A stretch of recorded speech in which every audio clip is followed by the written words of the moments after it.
Après la banque, la restauration et la santé, la vague technologique déferle maintenant sur les acteurs de l'immobilier. Des acteurs qui voient se développer des offres potentiellement très disruptives portées par des startups, les fameuses PropTech. Le nombre de ces jeunes pousses a d'ailleurs presque doublé depuis 2013 selon la dernière étude Xerfi Precepta. En vérité, c'est une nouvelle vague qui succède à une phase de création plus éparse enregistrée au cours des années 2000. Période qui a vu naître quelques figures emblématiques de l'Internet immobilier d'aujourd'hui, à l'instar des pionniers de l'estimation en ligne DreamKey, Efficity et Meilleur Agent, ou encore du spécialiste de la data, Quel Quartier. À l'origine de cette effervescence autour des PropTech, la diffusion et la maturation de nouvelles technologies et tendances. Je pense au crowdfunding, à la réalité virtuelle, au big data, à l'accroissement de la puissance de calcul, à l'utilisation d'algorithmes plus complexes. Et ces éléments trouvent des applications naturelles dans l'immobilier.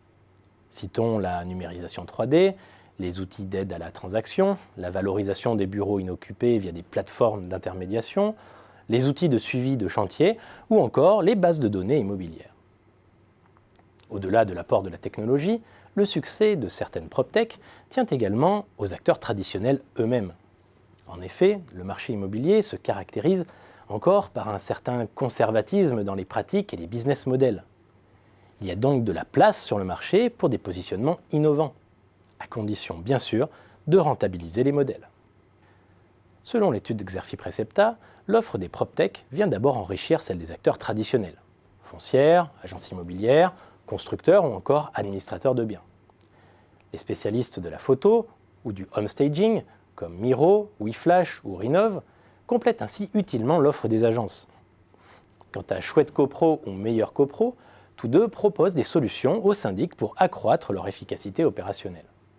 Mais il faut bien l'avouer, certaines PropTech portent en elles les germes d'une révolution et fragilisent potentiellement les modèles existants.